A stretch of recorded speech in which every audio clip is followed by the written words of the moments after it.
Supervisor of the Indiana State Library's Professional Development Office. I will be the host and question moderator for today's webinar. It's called Women in Leadership. Sorry, I've got an echo. Women in Leadership, presented by Alexa Andrews, the North Fork Branch Manager for the Whatcom Public Library in Washington State. A few housekeeping items before we start. If you are having sound issues during the webinar, please see the sound issues box just below the chat box on the left-hand side of the screen. If you are unable to, if there is a global sound issue, we will announce it in that chat box. If you are unable to resolve the sound issue you're experiencing, we are recording the webinar and you can watch it offline after it has ended. Again, if there is a global sound issue, we will make an announcement in this chat box. If you have a question during the presentation, just type it in the chat box on the upper left side of the screen. I'll be watching and will get your question to Alexa as soon as she can answer that. There should also be time near the end for questions. The session today is worth 1 LEU, and your certificate will be available for download at the end of this webinar. Also, today's webinar will be recorded and archived. After the webinar has been transcribed, it will be available on the Indiana State Library's Archived Webinars page. For weekly updates on upcoming trainings and to learn more about what's happening in libraries across the state, please subscribe to the Indiana State Library's e-newsletter, The Wednesday Word, and check our continuing education website for other professional development opportunities. Okay, let's get started. I am now happy to turn the presentation over to Alexa. Alexa, thank you so much for being with us. Okay, sorry everybody. Are we good now? Everyone can hear me? I'm looking at the chat box. Okay, excellent. Looks like we're back in business. So I've got a couple screens up here. It looks like all the comments are showing up here as this sort of blacked out box for you guys, so I apologize for that. But we'll just move forward. So thank you, Kara. Like she said, my name is Alexa Andrews, and I'm with the Whatcom County Library System, and I'm really excited to be here with all of you today. My pronouns are she and her, and Women in Leadership, What the Science Says and How to Move Forward in the Era of Me Too is a presentation that has been evolving over the course of a few years. And I have to say right now at this moment in time, I feel like it's becoming time for it to evolve again into its next iteration. Because there's so much excellent information being published every day right now, especially with so many women's issues in the news and at front and center of the national conversation. So as we go along today, if I touch on something that's of particular interest to you, or maybe you wish that I would elaborate on something, or missing a subject you were hoping to hear about, please make a note of that and send that feedback to me, because that will help inform sort of the next version that I produce. I'm also going to give you a link at the end to access this presentation, pretty much all of my notes and resources and a bunch of other really great links to things. So don't feel like you need to take notes really hurriedly. You'll have everything that I have after the presentation. And I do have a tendency to talk pretty quickly, so I promise I'm making an effort to slow down. And if I am still moving too quickly, just let me know in the comments and I'll try and work on that. So I like to start this presentation with a little story about when I was 16 in driver's ed in Washington State, which is where I'm from. And my male instructor, my older male instructor, handed out lists of emergency supplies that we should keep in our cars. And there were different lists that he handed out for the young men and the young women. Now, the list for the young men had the usual things that you might need in an emergency. And the list for young women only had 2 items on it. It was a pair of jumper cables and a mini skirt. And he told us all that all we had to do as women was put the mini skirt on and stand on the side of the road with our jumper cables. And when someone pulled over, and he assumed it would be a man to stop and see what was wrong. We were supposed to hold out the jumper cables in our mini skirt and ask, how do I change a tire with this? Um, yes, I see the comment. You exactly. And you can't see me here because we're over webinar, but I'm a 29-year-old millennial. This was just 13 years ago. This was not that long ago. So I like to tell this story just because it's a bit of an icebreaker for me. It gets me comfortable talking to you. But I'm also going to tell you right now that even though I think a lot of women have stories like this presentation is not about the doom and gloom. When it comes to putting women in positions of leadership around the country, we are making real progress. We really are. And I feel incredibly hopeful for our future, even if we haven't quite shattered the glass ceiling yet.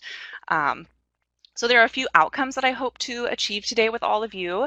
One is that you're going to leave with a clearer understanding of the challenges faced by women in the workplace today and common professional pitfalls that we can all fall prey to. That you understand some of the gender differences in perception of workplace behavior. That's kind of a mouthful, and how we're all affected by them, because we are. And that you leave knowing some of the actions that you can take for yourself and that your organization can take to help women move forward. There are also 3 parts to this presentation. So the first one, we're going to go over very briefly the current landscape of women in leadership, what things look like today. 2, we're going to talk about why these disparities continue to exist and some theories about gendered behavior. And then 3, we're going to talk about how libraries size up as a female-dominated industry. Just a little bit about the Me Too movement, and we're going to talk about what you can do. All right, next slide. I do have some caveats. I do want to be painfully clear about the scope of this presentation because it's just one facet of a vast and complex issue around gender dynamics in America. We're not criticizing men today. That's not our goal. They need to be part of the solution, and the science says that we do our best work when we are all represented. So it's really about working together. However, we are talking about why some of the institutional advantages given to men continue to persist. So we only have a short time together, so to get to the meat of this presentation, we're making a couple of assumptions. The first one is that inequity exists at the structural level, that's what we need to address. So again, I'm going to present a few numbers, but we're mainly talking about why it continues to exist, not proving that it does. Along those lines, we're assuming that everybody knows enough human history to know how we got here. We're not talking about what led to this inequity historically. And we're also discussing the situation in the United States of professional women, which is a group that arguably already has a large measure of privilege. I'd also like to acknowledge the women around the world who are still fighting for basic human rights and autonomy of their bodies, and sometimes in the United States too. And I want to be clear about where I'm coming from as a white, middle-class, college-educated, cisgender individual. I want to acknowledge it's a privilege and a luxury to take the time and have the institutional support to research, write, and talk about these issues. And I think that's all I'm going to say about privilege now, because again, that's not really what we're talking about today, but I do think it's important to call attention to it as a layer of the conversation around gender, because it's all interconnected. All right, so moving on to our first slide. And the great thing about a webinar is I don't have to worry about the small text on here, because hopefully you can all see it on your computers.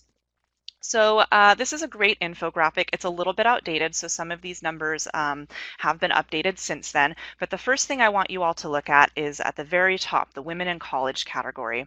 And you'll note that women earn 60% of all undergraduate degrees and all master's degrees overall, and yet we still fail to attain positions in leadership that are even close to those numbers. And we still earn less, and the numbers are even worse for women of color, I can tell you.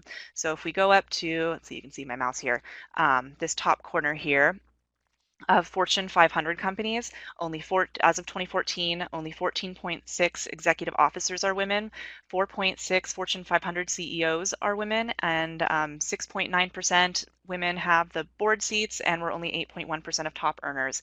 And I have a couple updated statistics for you.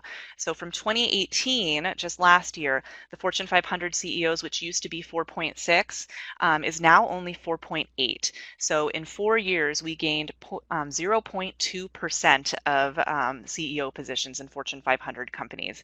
And you'd think today that it would be a bigger number, but that's what we're going to talk about, why these positions at the very top have been so difficult for us to attain.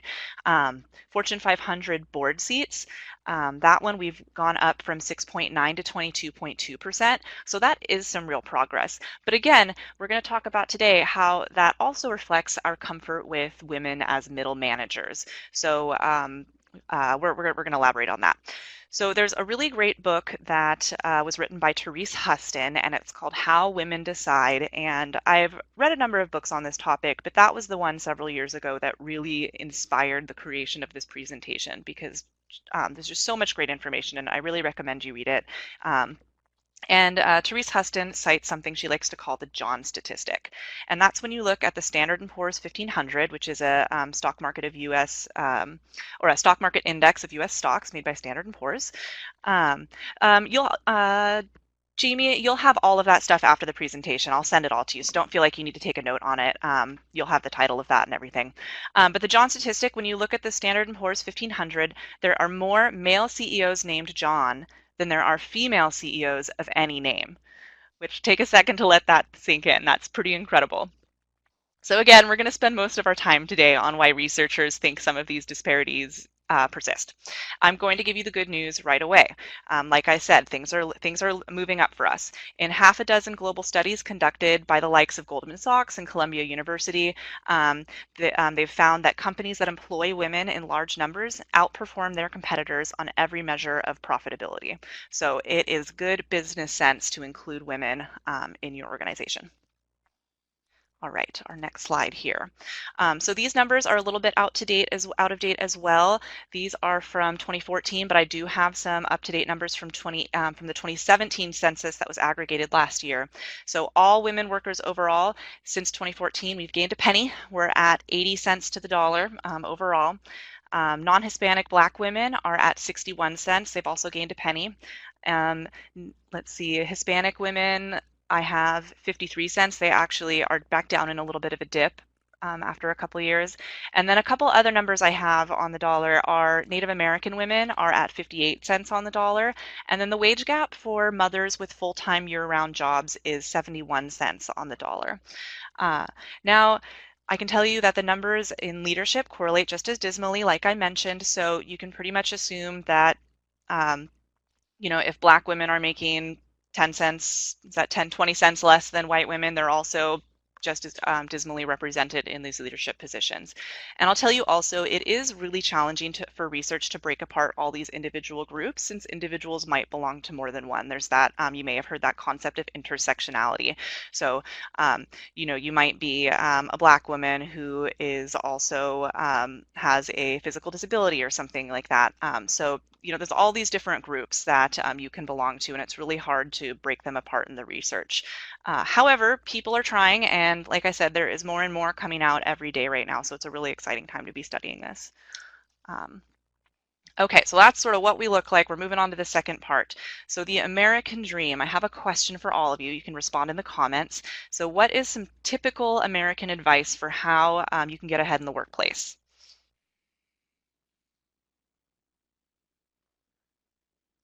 All right, I see some folks are typing. So education, sure. Working extra hours, go to college, yep. Be a team player, work harder. Yeah, I see a lot of that. People work harder.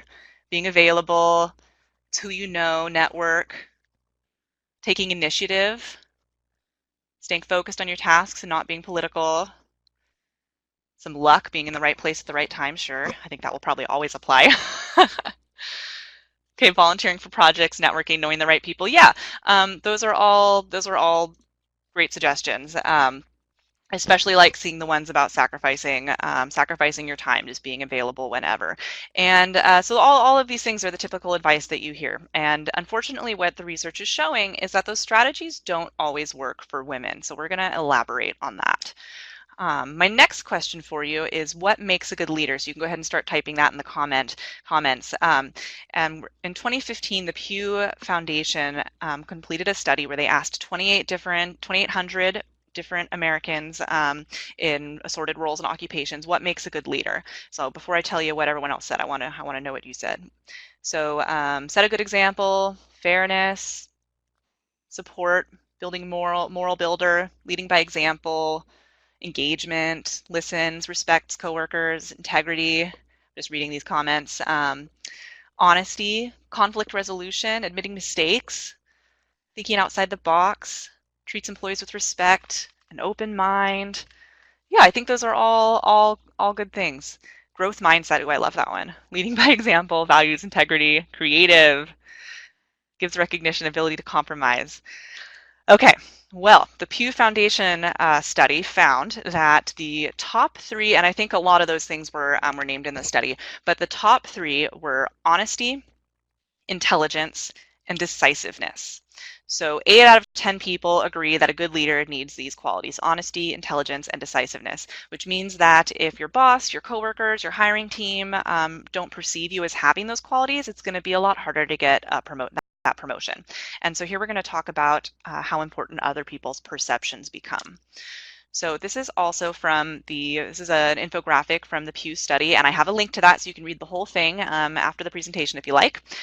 So here, after they asked the question, what makes a good leader, they took those top characteristics and they asked people, now, is this more true of men? Is it more true of women? Or is it equally true of both? And so in green, you can see those are the people who think it's more true of women, yellow is men, and on the side on the right there is equally true of both. And we're going to in particular look at decisiveness, but you can see top to bottom the qualities that we tend to see women as having: compassionate, organized, honest. We have the upper hand on those ones in public perception, which makes sense according to the sort of the socialized characteristics that we put on women. And then down at the bottom we have intelligence is pretty equal. They think men and women are equally intelligent. Men have a leg up in ambition and decisiveness. And I want to focus on decisiveness because I think that is a key characteristic. It's one of those things that I think women fight an uphill battle against because it's a cultural stereotype that we are indecisive. Think of that quote, it's a woman's prerogative to change her mind. It's a woman's right to change her mind. So we're going to explore how some of these perceptions fit into traditional gender roles, and also why this piece of decisiveness is so problematic for us. So moving on, this is another, so secret agents versus mother ducks. This is another thing out of Therese Huston's book, How Women Decide. And she says that either subconsciously or not, these are the roles that we tend to expect male and female leaders to take in our society. So men are secret agents, and we've seen this play out in countless movies. And this is a quote directly from her book because I just think she wrote it so well. So our hero is waiting on a rooftop for instructions, and the person at headquarters finally gives the command. James, we need you to do X, Y, and Z in that order. James? The camera cuts back to the roof and the audience sees an earpiece, presumably his earpiece, abandoned on the ground. He's off doing whatever he's decided is best, and moviegoers are both anxious and thrilled, bothered that he's ignoring the plan, but trusting that he's pegged exactly what's needed. He's a secret agent. He's competent, independent, forceful, and he is decisive. Women, on the other hand, are mother ducks. She may lead and go first, but she's going to take care that everyone makes it to the other side of the road. She's foremost paying attention of others' needs. She's making democratic decisions that include everybody's input and feelings. From our previous slide, she is compassionate, she's organized, and she's honest. There's this common misconception that women take care and men take charge. And again, here's where we see this is great for women as middle managers, but not as CEOs. We see lots of women attaining these levels of leadership and taking on management roles. We're totally comfortable with that. As a branch manager, I'm tending to all of my staff and making sure that everybody feels heard. I'm executing commands from the top of our organization, but I'm very much, that middle management role. And very few of us rise to the very top of a company. And it's a little different in our female-dominated industries like libraries, but we're still going to see some disparities in that we'll look at later. So the real question is there really a difference? And the answer, is there a difference in decisiveness? And the answer is probably not. While research has found differences in decisiveness between different cultures, they have not found evidence of a distinct difference between men and women within the same culture. But the reality is that that women live in a judgment trap despite this. So whether we're equally decisive or not is beside the point, because get this, neither gender likes women who exhibit decisive behavior. And we're going to come back to that on the next slide. That's a key point. Research shows that over and over again for the same decisions, women are judged more harshly than men. And an example that I really like about this is in 2013, Marissa Mayer was the CEO of Yahoo, and you may recognize her name. She was in the news a lot and still pops up from time to time. And the CEO of Best Buy is a man named Hubert Joly. And at that time, Marissa Mayer ended a really generous work from home policy at Yahoo. She decided she needed everybody to come back into the office. And just 1 week after she did that, Jolie ended a really generous work from home policy at Best Buy. So they both kind of made the same action as CEOs in their companies. But Marissa Mayer was just reamed in the media. She's been called the Stalin of Silicon Valley. And there were headlines for a few months after the Best Buy decision, but it really flew under the radar. And yet articles still pop up about that decision of Marissa Mayer at Yahoo, many years later. What are we at? 6 years later. And so you might think, okay, well, maybe the Yahoo decision affected more people, but the Best Buy decision affected 20 times the employees that the Yahoo decision did. So, if it was really about the decision, we'd be talking about both of them still, but I'm going to argue that the reason we're still talking about Meyer is that she acted outside of our expectations for women. We expect Hubert Joly to make a tough decision for the business's bottom line. We think, oh gosh, that's too bad, but he really did what he thought was right. And as a society, we accept that. But with Meyer, she made a tough call, and now she is a betrayer of women and families, pictured clawing her way to the top by tearing other women down. So my question is, why does she bear responsibility for working families and Jolie does not? So here are some things that might explain that. First, and so here we're going to get into some of these gendered theories. And this first one is called role incongruity theory. And the idea of role incongruity theory is that we like people more when they behave in ways that fit society's typical roles for them, and we like them less when they don't. So women are either competent or likable, but not really both. So we already naturally associate the qualities and actions of leadership with men. So ambition, decisiveness, again, from that Pew Foundation study. So it doesn't surprise us. When they make a tough call like Hubert Joly did for Best Buy, it fits our expectations. Again, we accept that. He made a tough call. That's too bad. But we don't have those same deeply rooted associations with women and leadership. We expect women to be nurturing and considerate, friendly, compassionate. Truthfully, we may actually like those traits better, but those aren't the traits we look for in CEOs. So in a study called Can an Angry Woman Get Ahead?, researchers found that men who expressed anger in an interview were perceived to be more qualified and more capable, and they were given positions of higher authority. When women expressed anger, it turned the interviewers off. They didn't like them. So women are also punished unequally for making mistakes at work. Research has shown that when men make a poor decision, it doesn't follow them nearly as long as when a woman exhibits the same poor judgment. So role incongruity theory is something that researchers have been looking at as a way to explain why women get pushed back when they try to inhabit the spaces and behaviors traditionally assigned to men in our society. And you all know what that looks like in practice. So I've got some humorous infographics here that are funny because they're feel a little bit true. So this first one, it's threatening to say something like, this has to be done by Monday. And then the non-threatening way to say it is, what do you think about getting this done by Monday? We need to pose it as a question. And I know this is something I find myself doing all the time. So another one, emailing a request. The threatening way is, send me the presentation when it's ready. And the non-threatening way is, hey Jake, exclamation point, smiley face. Can I take a peek at your presentation when it's ready? Smiley face, thanks. Lots of exclamation points and smiley faces. This is one that strikes true to close to home for me. I have to limit the number of smiley faces I put in an email. I limit myself to one smiley face and one exclamation point because it's really hard for me to get rid of them entirely. But again, it's seen as threatening for us just to make a simple statement. It's not a negative statement, but it feels threatening. So hearing a sexist comment, the threatening way is saying, that's not appropriate and I don't appreciate it. We're giving a challenge. And then the non-threatening awkward laugh that I think we're all familiar with. Okay, so moving on to another theory we've got here, which is stereotype threat. And stereotype threat is the anxiety that you'll live up to someone else's negative expectations for your group, whichever group that is. And the idea came out of a Stanford University study from 1995, where researchers were trying to understand an achievement gap between African American students and white students in the US.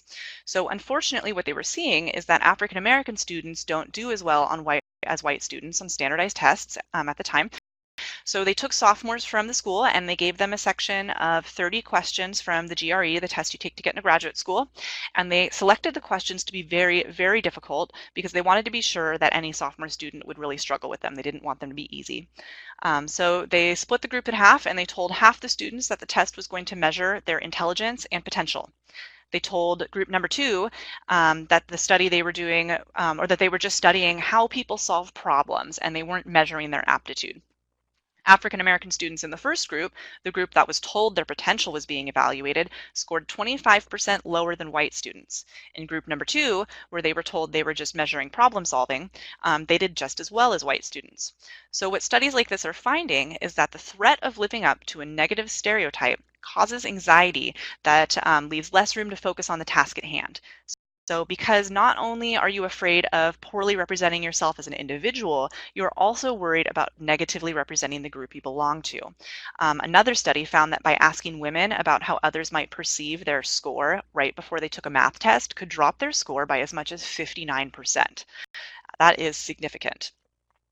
Basically, being reminded that you are part of a disadvantaged group makes you falter in ways that you might not otherwise. So for women in positions of power, I think many of us are keenly aware of the stereotype of the successful but cold and I'm going to say it, bitchy woman.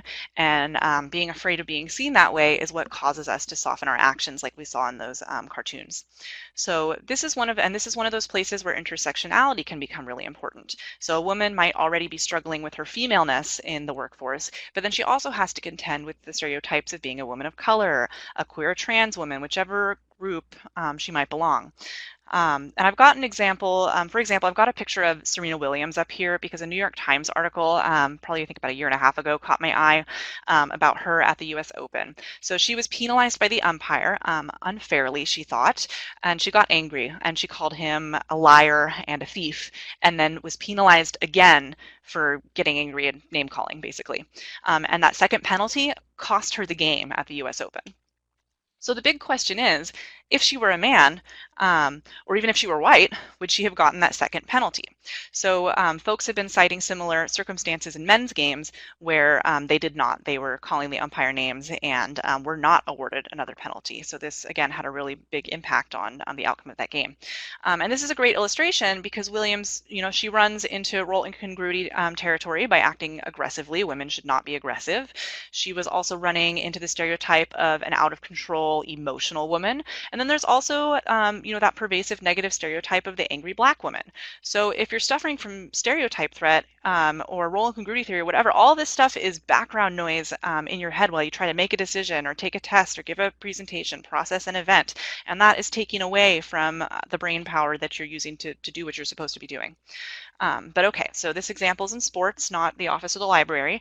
But if we think earlier about the example I gave about a woman expressing anger being seen as a less attractive hire than a man who expresses anger because it lends him authority, it costs her opportunity. For a Black woman working, she not only has to be conscious of the way she's perceived as a woman, but she also has to be conscious of the way she's perceived as a Black woman.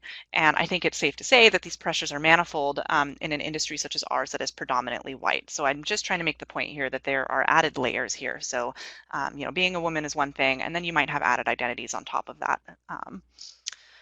Okay, moving on, the confidence gap.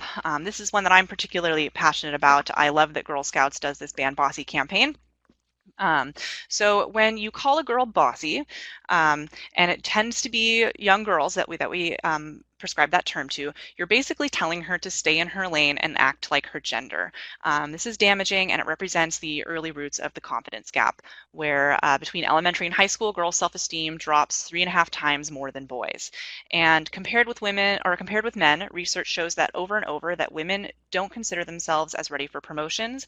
We predict we'll do worse on tests, and we generally underestimate our abilities.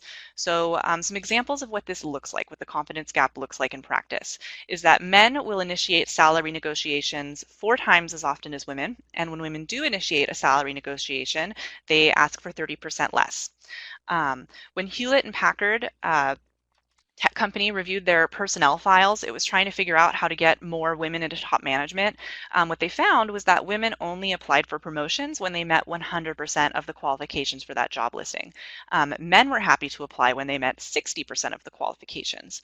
So women feel, so the lesson, I guess the lesson from that is that women feel confident applying for promotions only when we think we are perfect. Men are happy just to give it a shot and see what happens. And this is supported by research that shows that women tend to play by the rules. We tend to feel that with enough hard work, again, that typical American advice, with enough hard work and dedication, our achievements will be noticed and duly rewarded. And this can be devastating to women's long-term careers.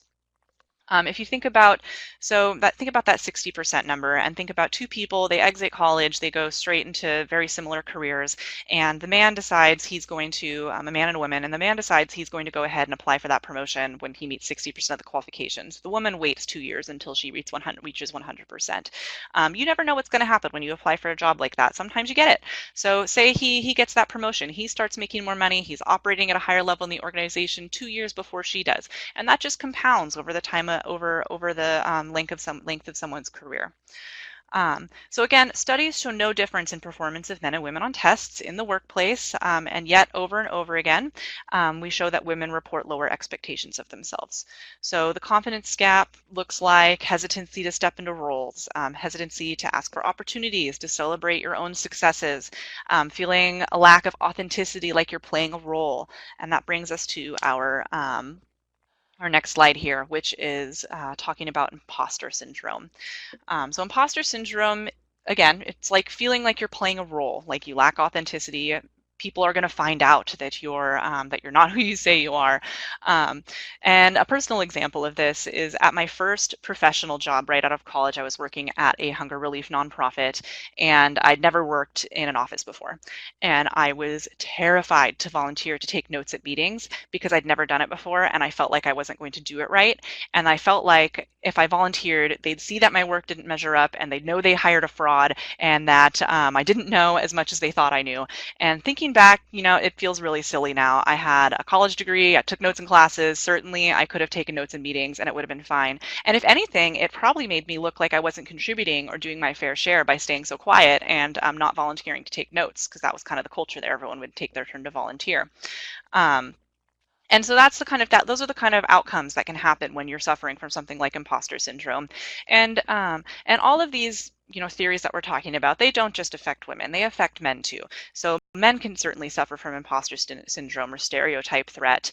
And in a lot of ways, role incongruity theory impacts men too. If men are not seen as if men are not supposed to be compassionate and they act compassionately, that can knock them too. So these are things that can apply to everybody, and that really affect all of us.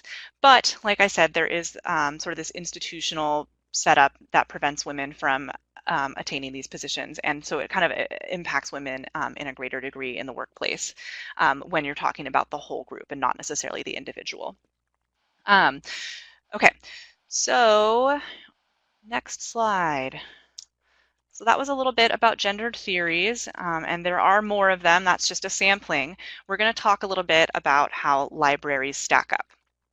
So the Bureau of Labor Statistics in 2016 noted that 79.5% of librarians are women, are female, and 86.3% identify as white, as Caucasian. Let's see, and in 2011, so this was 8 years ago, I could not get any updated numbers for this, so that's something I'm still looking for. The median weekly earnings for women librarians were 77% of their male counterparts, which is about in line with the rest of the workforce of the United States, so there's nothing particularly unique about that. And again, wage gaps are compounded for people of color, and that persists even when controlled for experience on the job. And let's see, I am happy to see that the American Library Association has a committee on the status of women in librarianship, and they have an action list that I was happy to see includes items like escalate concerns over salary ranges. There's an active Facebook link to that group in my supplemental materials that you'll all have access to if you want to connect with them. So there are people are recognizing this in our industry.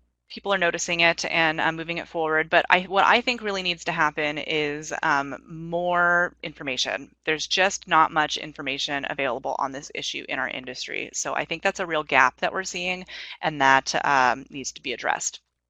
Like our gendered breakdowns of directorships versus the rest of the profession is 20 years out of date. So I did have those numbers, but I feel like 20 years out of date is too out of date. I'm not going to share them.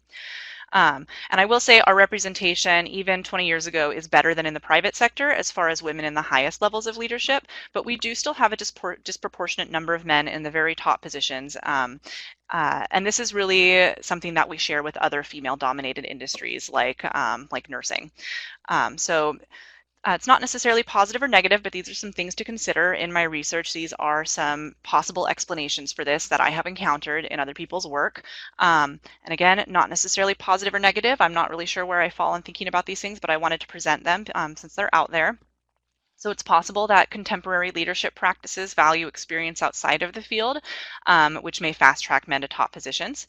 If we know that men have a much higher proportion of top positions in the business world, and we decide we want to hire a director with experience outside of libraries, our pool is arguably going to be top heavy with men. Library directors often focus on elements of traditional leadership qualities that prefer men. That's another potential explanation. And another one is that because men are the minority in libraries, their opinions might be given unequal weight in an attempt to reach a level of diversity. But again, even if this is true, we still know that we work better together when everybody is represented. So I'm not really sure where to fall on that, but I just wanted to present it as something to consider and think about. Okay.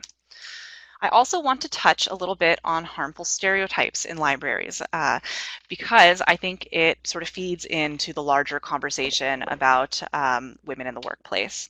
So you know what I'm talking about. There's the uptight, shushing librarian and the sexy librarian. And we're going to talk about how these reflect some root issues in service industries in general. So both of these stereotypes demonstrate unease with female authority.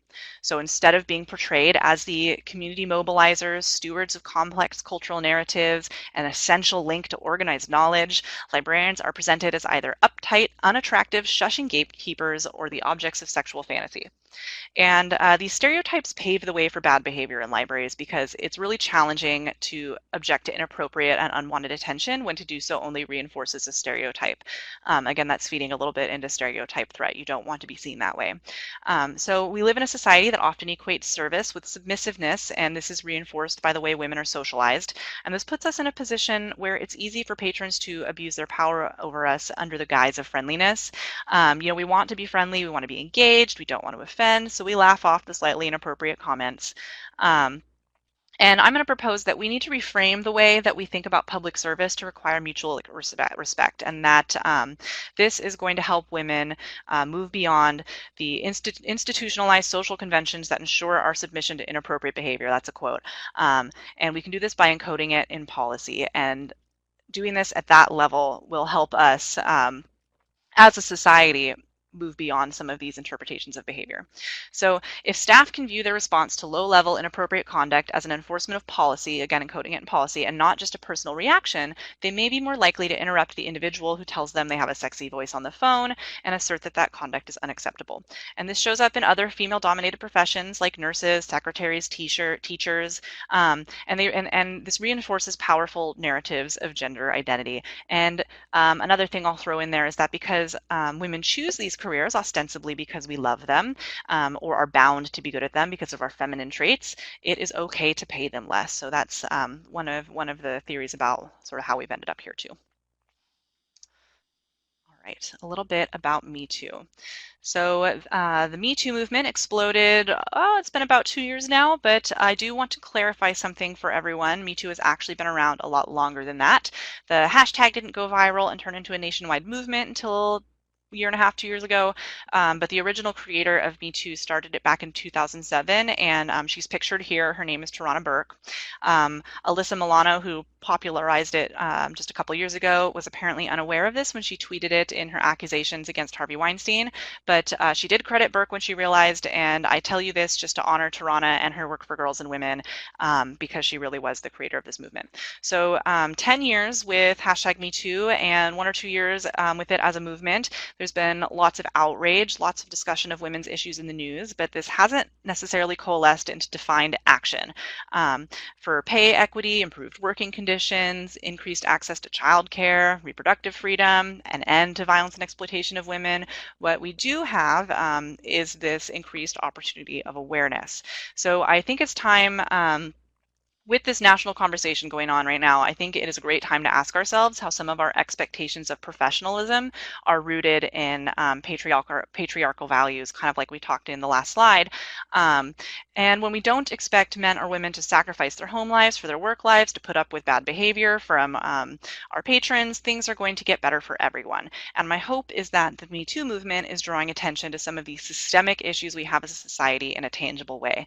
I really can't stress enough that what we need to be tackling are not necessarily these the issues, well, definitely the issues of individuals, but it's the systemic issue that we need to be looking at, because that's what's going to raise everybody up. All right, so here we're going to talk about sort of that issue of individual action versus systemic action. So at the beginning of the presentation, we talked about the typical advice to get ahead in the workplace, and I want to loop back a bit and talk about why some of those things don't necessarily work for women more explicitly.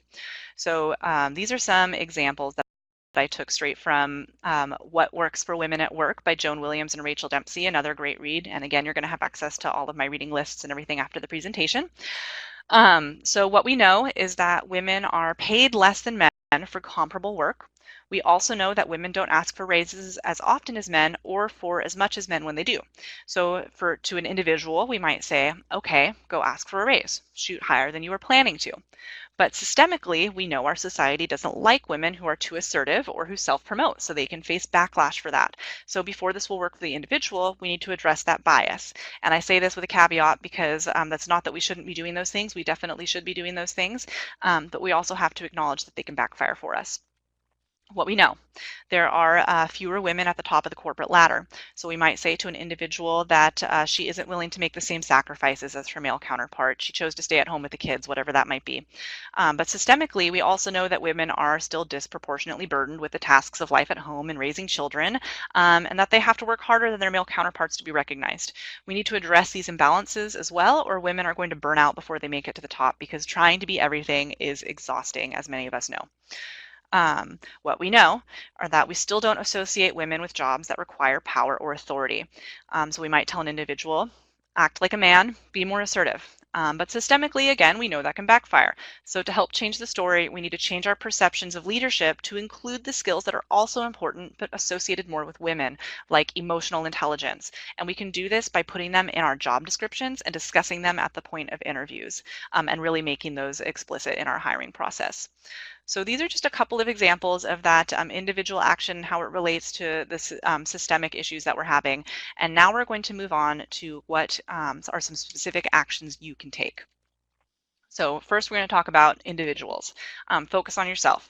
So think about yourself first and keep learning about yourself, because you can't change your subconscious behaviors until you recognize them for what they are. And that's for men, for women, for everybody.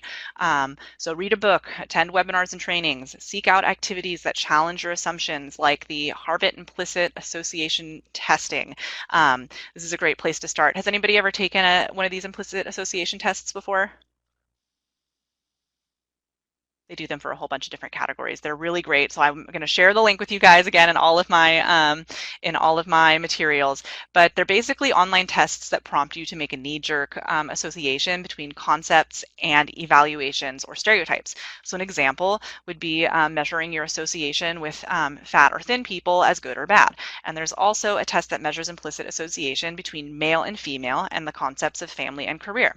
So I took this test about 6 months ago, and I intentionally did it while I was tired because I didn't want to be able to dedicate my full brain power because I felt like it was a more accurate representation of how I go out and about in the world. And I'll tell you that I scored a moderate association of male with female and female with family, even while being conscious of the bias. But the point is, you can't work on your own biases unless you know what they are. So I'm going to skip to another slide real quick to show you what this looks like. So here is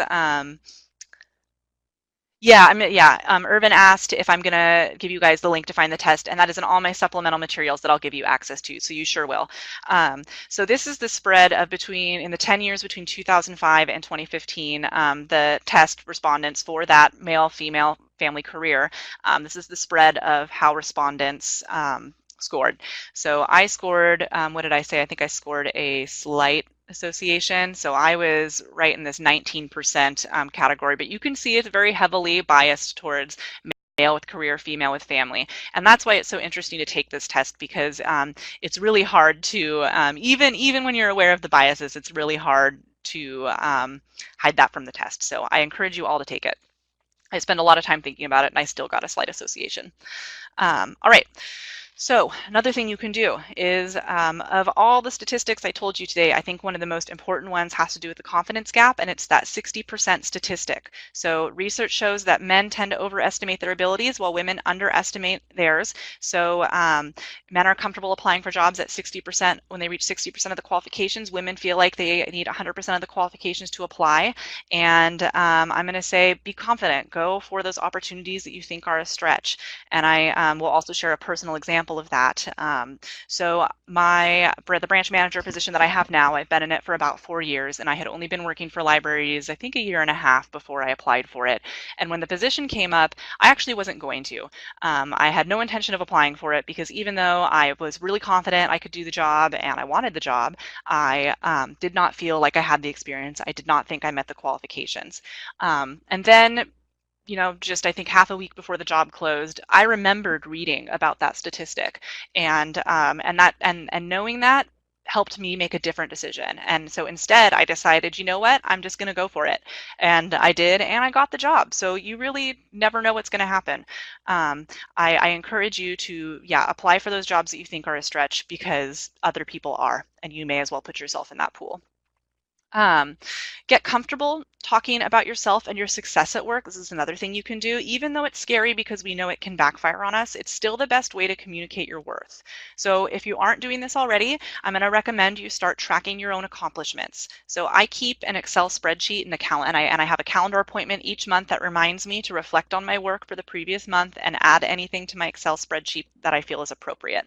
And when it comes time for performance evaluations, job interviews, scholarship applications, I'm doing my MLAS right now. I refer to that document, and it helps me remember all these specific situations and exactly what I did. And so objective metrics are great if you have numbers to report, but a descriptive paragraph of how you handled a tough situation is appropriate too. You can also keep a folder in your inbox in your email from colleagues praising your work when people write you nice things. And if you're really feeling like that day you need a confidence boost, you can go read that. But tracking the, we know women have a hard time talking about our successes. Tracking your successes can help you get over that, because then you can point to it and say, oh yeah, and often a little bit of distance between those accomplishments. When you go back and look at it a year later, you're like, yeah, that was pretty great. Another thing you can do is to address bias when you see it. So letting it slide does not help anybody. And this can be easier done with coworkers than with patrons, but it's important for both. And I took a really great training in Seattle by Dr. Capristi Hollins from an organization called Cultures Connecting.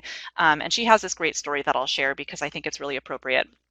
So she's a cigarette smoker, and so this Cultures Connecting is about is about racial differences and how to get over discomfort of talking about them.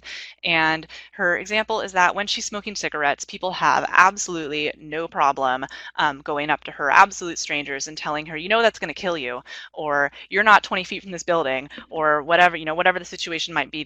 People have no problem addressing her about that. But when it comes to, when it comes to microaggressions in the workplace, or someone saying something slightly racist or whatever, suddenly it's so uncomfortable to address it. And why is it so easy to address a cigarette smoker who you don't even know compared to someone saying something racist, especially someone you do know? So again, address it when you see it if you can. Easier done with coworkers than patrons, but important for both. So another thing you can do is resist the urge to group people into oppositional categories of us versus them. Humans, we're all complex beings, and automatically making somebody the enemy does not give us the opportunity to connect with them and address the problematic behavior. So I know one of our buzz terms that I see a lot in the news right now is call out culture, especially on the internet. We like to group people into us versus them and call them out on what they're doing, but that immediately puts them on the offensive. And if we can relate to people and not exclude them based on one action, and instead try and help them see why it was a problem, that is going to be better for all of us.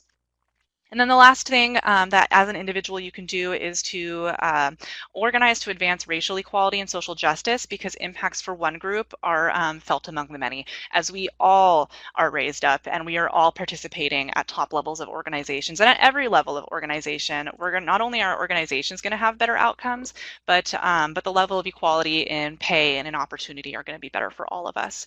And to keep learning, I guess that we always have to address that one, keep learning. It's never a good time to stop. All right, and what can you do in leading others? So what works to engage more women as leaders and reduce bias? If you're a leader in your organization, so find ways to encourage self-promotion for everybody. This could be something as benign as getting staff in the habit of sending you a short email a month describing a situation they believe they handled well. So this invites women to participate along with men and gets rid of some of the stigma around self-promotion. And it also builds self-confidence. And you might learn something about your staff. So that invitation is really important. As leaders in your organization, you can also be the one to reach out to women and apply them to apply for opportunities. So again, it's that invitation. If they seem hesitant, explore what the root cause is, because it might be something that can be resolved in a short conversation. Another personal example, when I started at the Whatcom County Library System, I started in a part-time role, and I'd only been there maybe 6 months when a full-time role came up doing the same thing I was doing. And again, I thought, oh gosh, I haven't been here that long. They're totally not going to give that job to me because I just started in this one and I wasn't going to apply for it. But my boss at the time, when I told her, oh no, I'm not going to apply for that, she asked me why.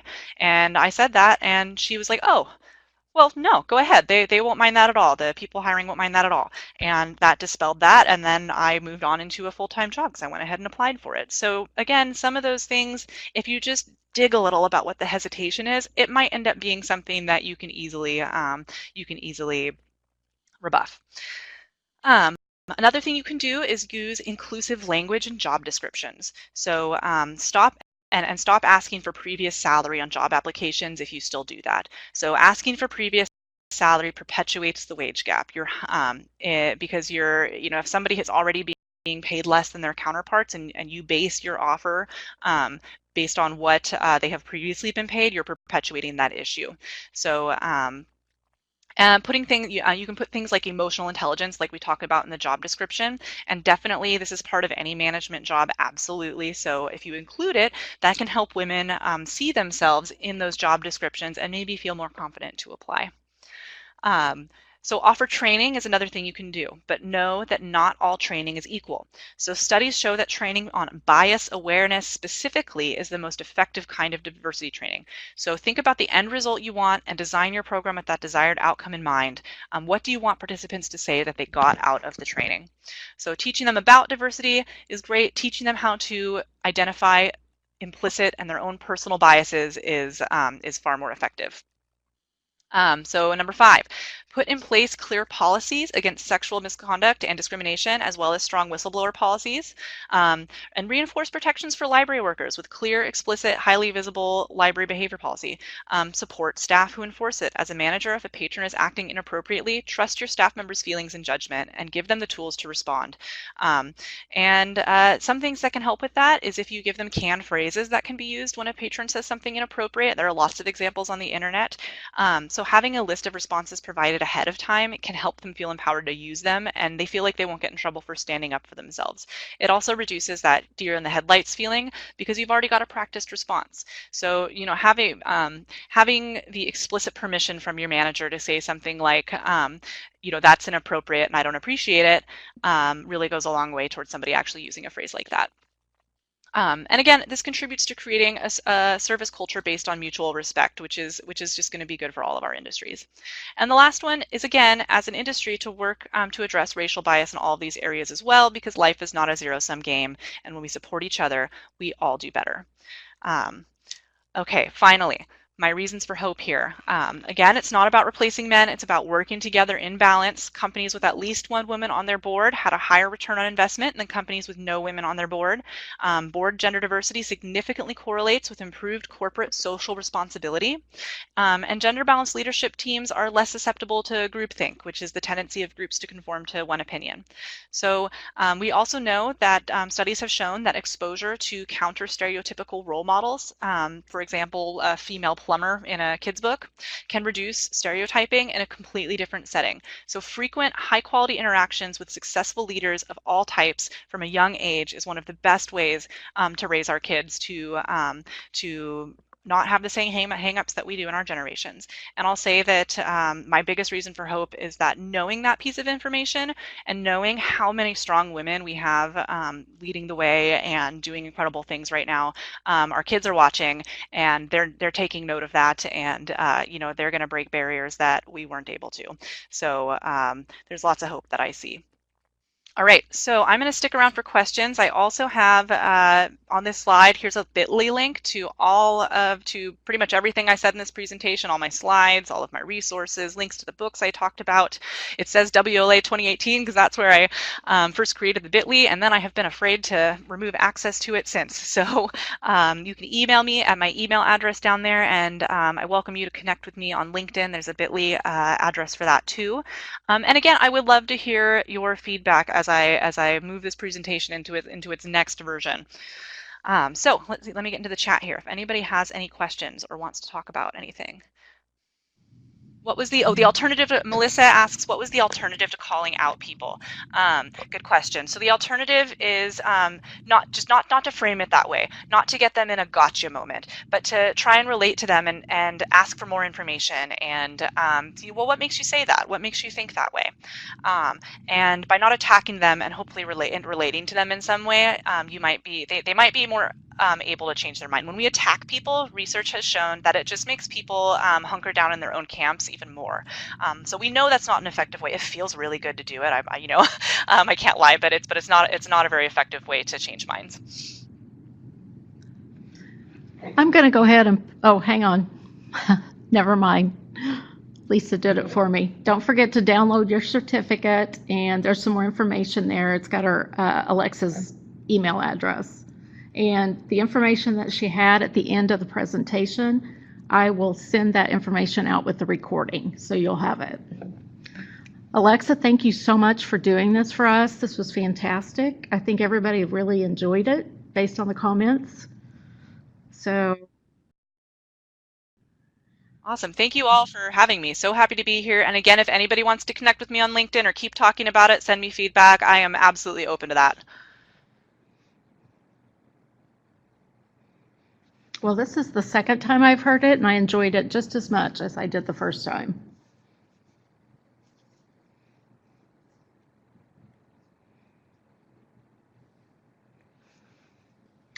Does anybody else have any questions for Alexa?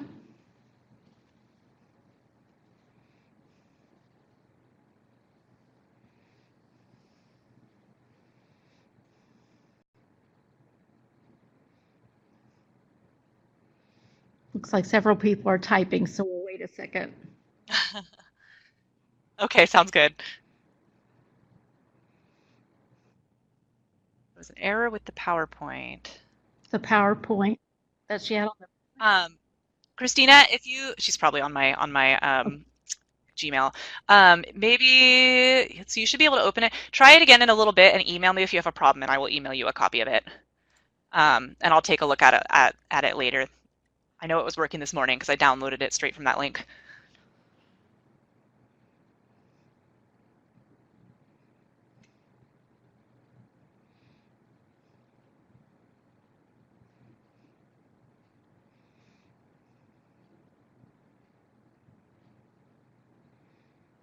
Okay, well, if nobody else has any questions, we'll go ahead and wrap it up for today.